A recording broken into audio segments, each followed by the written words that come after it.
Hello there, welcome. Today's going to be a continuation of the previous video where I talk about karma yoga being the true manifested kind of outward appearance of a non-dual realizer.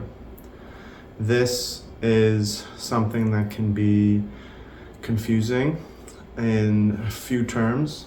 One is, how do we go about performing karma yoga?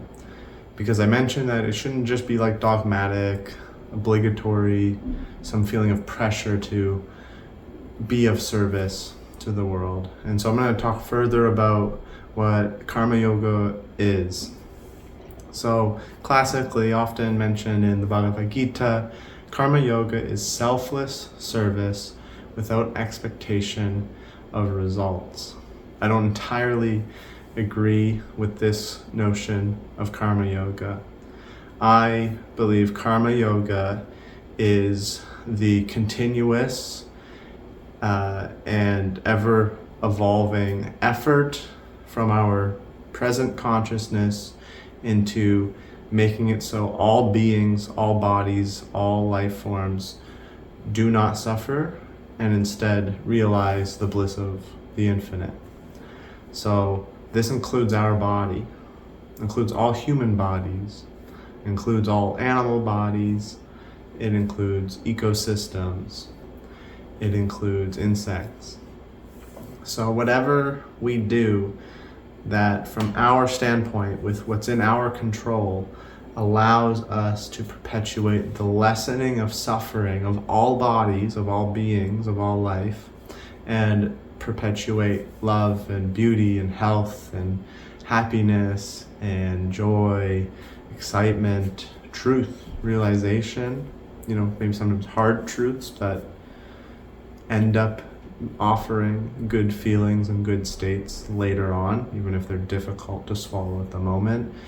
This is what karma yoga is, and it's selfless only in the sense that we don't put this body above other bodies, this brain above other brains, this sensation field above other sensation fields. And that is, I think, the hardest part for people. One reason it's hard is just practically we have a greater control and access to our feelings and our body, and it's not even ours technically, it's just the universe's, and we borrow, but we have a greater control and access to it, and thus we're going to be able to make decisions for it easier and be able to get it what it wants a little easier, especially since we're all conditioned to do this for our own self.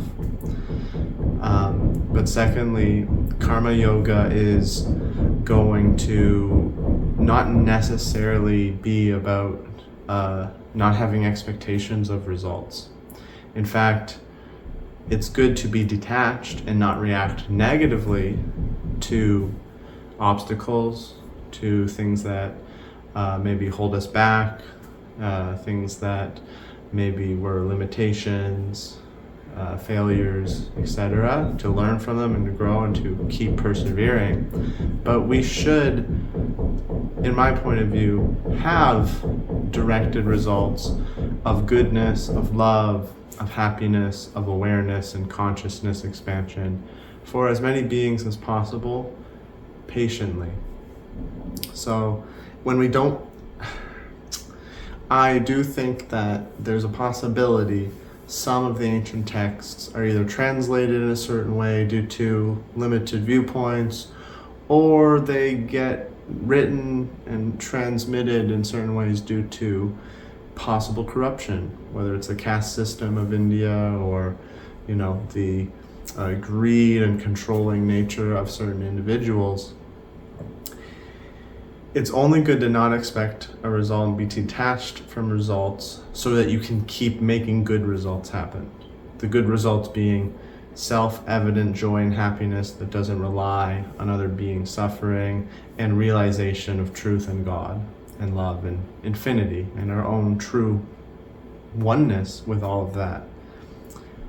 But oftentimes what happens is don't expect results and do it selflessly, so that you keep giving your time, effort, attention, and labor to maybe bad pursuits that help individuals out, and then you don't complain. We can't, say for sure that every line of every text in India and Tibet and China and all these ancient traditions come from an absolute pure place. We don't know. I think that's the most honest way to go about it. We don't know. But from my point of view, karma yoga does have some level of expected results.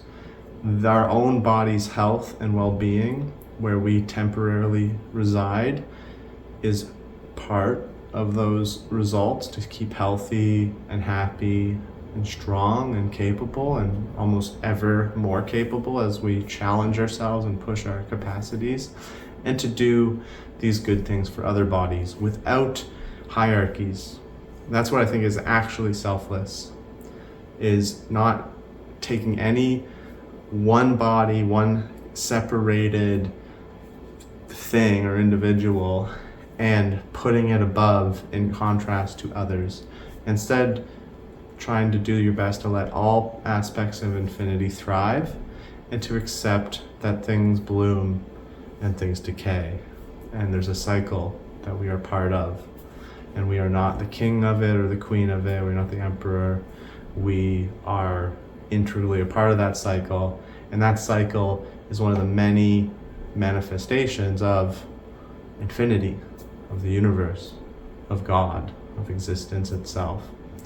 And so to practice karma yoga, it requires an equalizing, a true creating a sense of equality, of treatment and perspective towards all things. Equal doesn't mean blueprint same.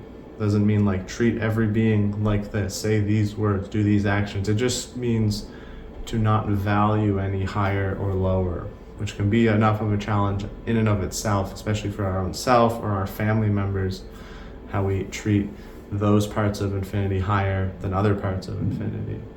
But it's all infinite. So the being honest, being truthful, being one and aligned with God, with the infinite Shiva, or the infinite Rama, or the infinite Lakshmi, or the infinite Durga. The names are less important than realizing that it's all one boundless existence and everything is part of it. Treating all that as valued, morally valued, essence, the value of their essence as the same, that's a step forward towards karma yoga. When we do this, we don't as accidentally give a lot of power and attention to corrupt forces, to greedy people, to people that are going to misuse our aid. We go at it with discernment. We don't misuse our own body or abuse it or oppress it, repress it. We make sure that it's healthy and strong too. And then in the long run, having a healthy, strong this body allows us to help other bodies too. Otherwise we end up being a burden later in life. It's okay if we're a little bit of a burden, that's part of the cycle, but there's a reason to focus on health. And I have a whole section of a yoga teacher training course I'm creating where karma yoga is actually all about our health, the health of a body, and how to help other bodies be healthy.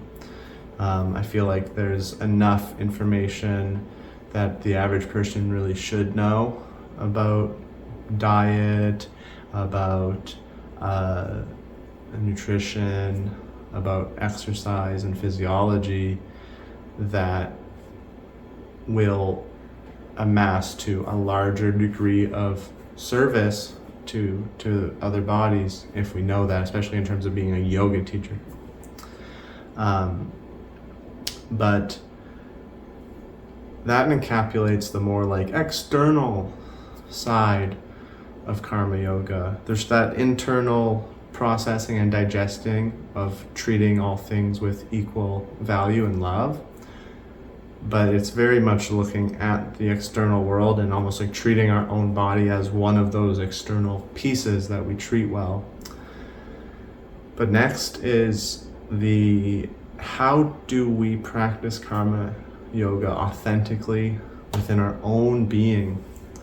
And this is where the practices of vibration come in. And so I consider these mostly connected to what is traditionally called Tantra yoga and Bhakti yoga, which I think are almost identical forms of yoga.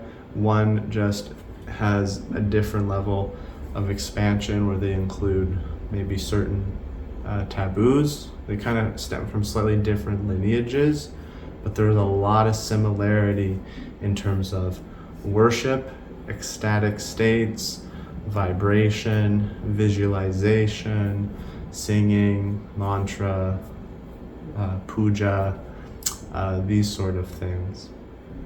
And so there are differences between the two, but there is this sense of ecstasy or bliss. With the Tantric yoga, it is a little more focused on what is called the Kundalini in some lineages, a little more focused on maybe the ethereal body, a rainbow body, for instance.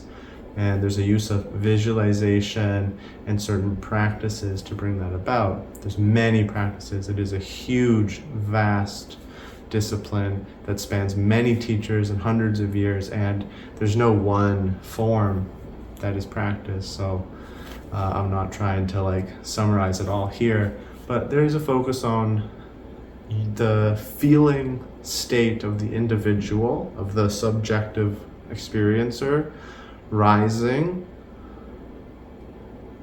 to realize Shakti or Shiva or oneness with the infinite. In Bhakti Yoga, similar intention, less so about that vibratory Kundalini energy, even a little less of that visualizing to enter the ethereal bodies, but more that ecstatic feeling of love, devotion, surrender, and intimacy. And then there are overlaps between these two forces that include the almost presence of a lover. Krishna is your lover, or the presence of a consort, Shakti, Shiva, and the sexual energy is one with God or goddess. And so I'm mentioning this here, one, because all the forms of yoga are just many paths up the same mountain and beyond. They're all trying to reach either the same or extremely similar notion of truth and oneness with the almighty infinite existence. And they can have a lot of overlapping similarities, but when we limit ourselves to one, we might not really get the fruits that we might need. Sometimes maybe we should focus on one to really hone in and master, especially if you have an appropriate teacher. But other times we shouldn't dogmatically limit ourselves, especially perceptually, because in the end they all end up working together. And oftentimes people end up doing multiple forms of yoga naturally, even if they don't realize it. And so to me, to practice karma yoga, it's not about the rudimentary, rotund, and robotic pursuit of service and doing those actions. It is about feeling that compassion. It's about feeling that love and that joy, that fulfillment, that bliss of connection with other beings, human or more than human, and allowing us to enter these states of empathy and bliss and joy and happiness together.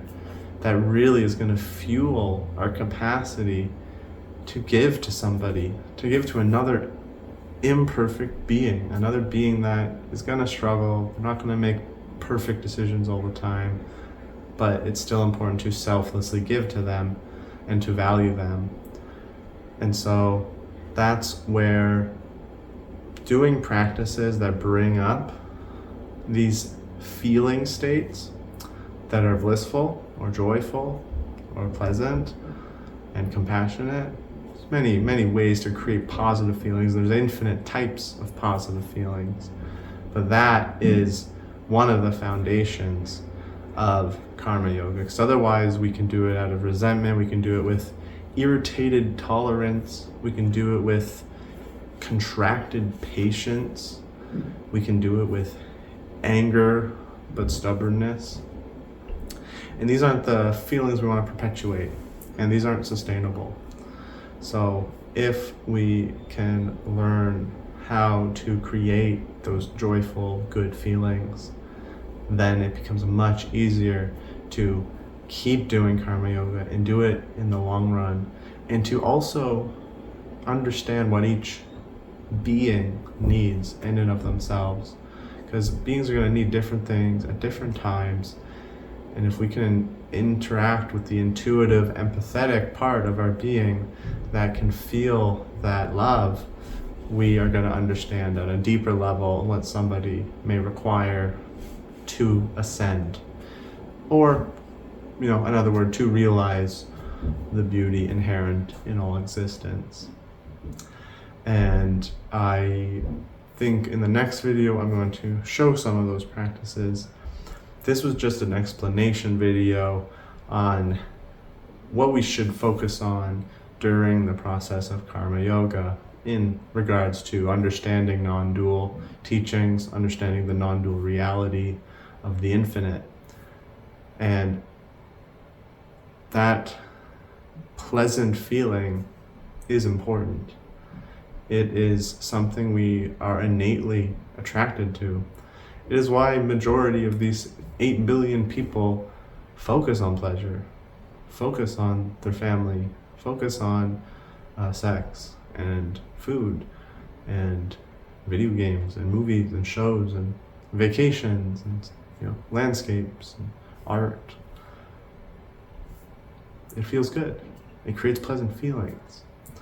Almost everything humans do, whether it's corrupt or not, is trying to create these pleasant feelings as often as possible.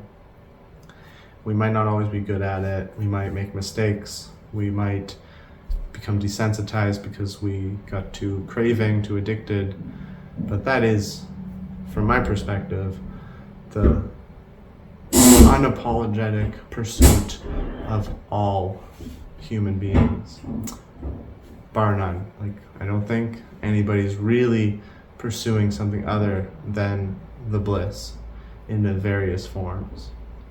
And so to shamelessly basically embrace that, to learn how we can do it without harming the world, and instead learn how to do it with helping the world, that's a big part of the non-dual path. That is truly embodying oneness in our very experiential, emotional, sensuous state. And we're not really going to get very far if we don't do that. I think what we'll see is that we intellectualize things, think of things almost as an idea rather than embodying them. And then on the side of helping people, we pursue our pleasures, masturbation and sex and junk food and trips around the world and so on and so forth. I'm not stigmatizing any of these things. I'm just saying we're going to not really merge fully the world of joy and bliss and sensuousness with the world of yoga. And the world of yoga in terms of all of us being one, all of us being united. And that's what I think I see mostly, actually. I see people, they practice and they maybe do their discipline, they research, they think, they meditate, maybe they do a couple givingnesses to the world in various ways, whether it's teachings or volunteering or something like this. And that's kind of separate a little bit from the pleasure of life. And the pleasure of life is mostly consumerist for most of these people that I meet. It's not their fault. They've been taught this. I've been taught this. I still have many of these habits too. But the ideal is to merge the bliss we can get with upliftment of all beings. And that's karma yoga. That's how we go about doing karma yoga, is we have to get this foundation of compassion, of love, of happiness, of bliss, of ecstasy, of serenity too. In upcoming videos, I will portray some practices and mindsets and visualizations which relate to tantric yoga and bhakti yoga that can help us enter these states. And it's not something you can just watch a 5-minute video on and make happen forever.